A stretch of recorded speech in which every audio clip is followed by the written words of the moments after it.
Hi guys, welcome to my channel Mother's Flavor. My name is Nikita and today's recipe is corn palak. Generally, whenever we make palak paneer or corn palak at home, we notice that the palak will be of very runny consistency and it will not be thick in the form of gravy consistency. Here I have used some small tricks to make it better and thick.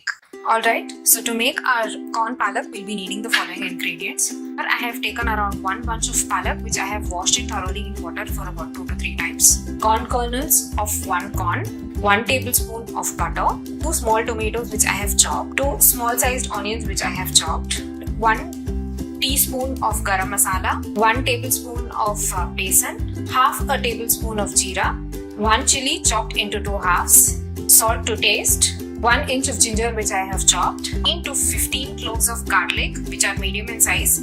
Over here some garlics are small in size, so I have taken around 20. I really like the flavor of garlic, so I am using more garlic. If you don't like it, then I would suggest you guys to use around 7 to 8 cloves of garlic. 2 tablespoons of oil. Alright, so to make our corn palak, first we'll have to heat a pan. Put your pan on medium flame. Once our pan is heated, we'll add in about 1 tablespoon oil. Once the oil is heated, we'll add in our jeera. As our jeera starts to crackle, we'll add in our ginger, garlic, chilli. We'll saute this, not for very long, just for about 30 to 40 seconds to 1 minute. Keep your flame on medium while you're doing this. To saute this, we'll add in our onion.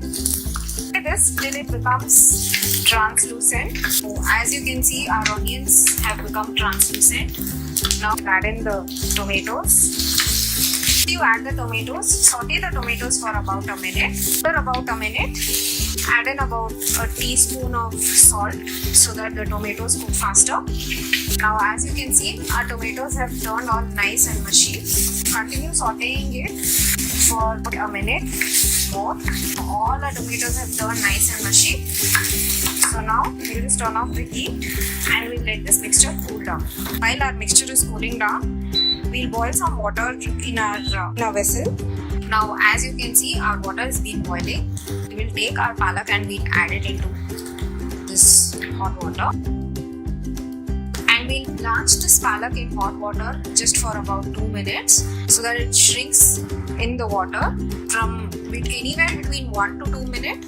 Just boil it. Yeah, this is how our palak should look after it's been boiled. It has reduced in its size completely. So at this point of time, we'll turn off the heat and we'll take out our palak into a strainer like this. After you strain this, just wash it with some cold water so that it stops cooking.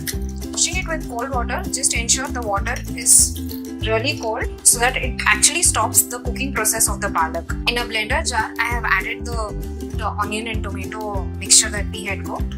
And to this, now I will add in our palak. Now we'll make a nice fine puree of this. So this is how the puree will look when you puree it into your blender jar. So to this, we'll add in about 2 tablespoons of water and we'll again blend it into a fine puree. Once you blend it into your puree, this is how your puree should look. It should be in the form of a nice smooth paste. It shouldn't have any grainy texture to it. Now, I have taken the similar kadai in which I had cooked my tomato and onions because it has a lot of flavor in it. So once the pan is heated, we'll add in about a half a tablespoon to 1 teaspoon of oil. Next, we'll add in our butter. As our butter melts, we'll add in our besan. We'll roast our besan on medium flame till it completely bubbles up. You get the roasted besan flavor, which should take somewhere between a minute to 2. Once your besan is roasted, add in the palak puree that we had pureed. We'll add in some water to the jar and take out all the puree. We'll add in our corn kernels. Mix this really well. We have to cook our corn kernels. So what we are going to do is just add 2 tablespoons of water more to this. At this point of time, after you add water, you have to check for 2 things. One is the saltiness and the other thing is the bitterness that comes from palak. Palak is not bitter, so I'm gonna just add 1 teaspoon of salt, not more. It already has some salt in it. Added salt when we were cooking our tomato, and palak has its own salt content.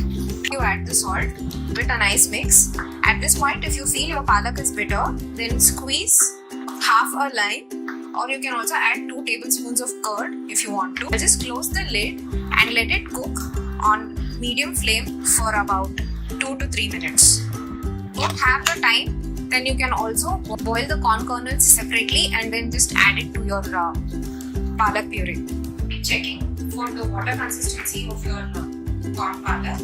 So it's kind of getting stuck to the bottom. Add in about another 1 tablespoon of water. You have to just close the lid. You'll take off the lid after about 2 minutes. The corn also has cooked really well now. At this point of time, turn your flame to full low.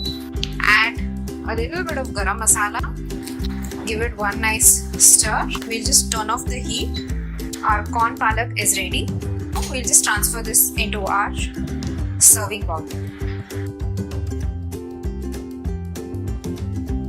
We'll garnish it with some Parmesan cheese. So there you go.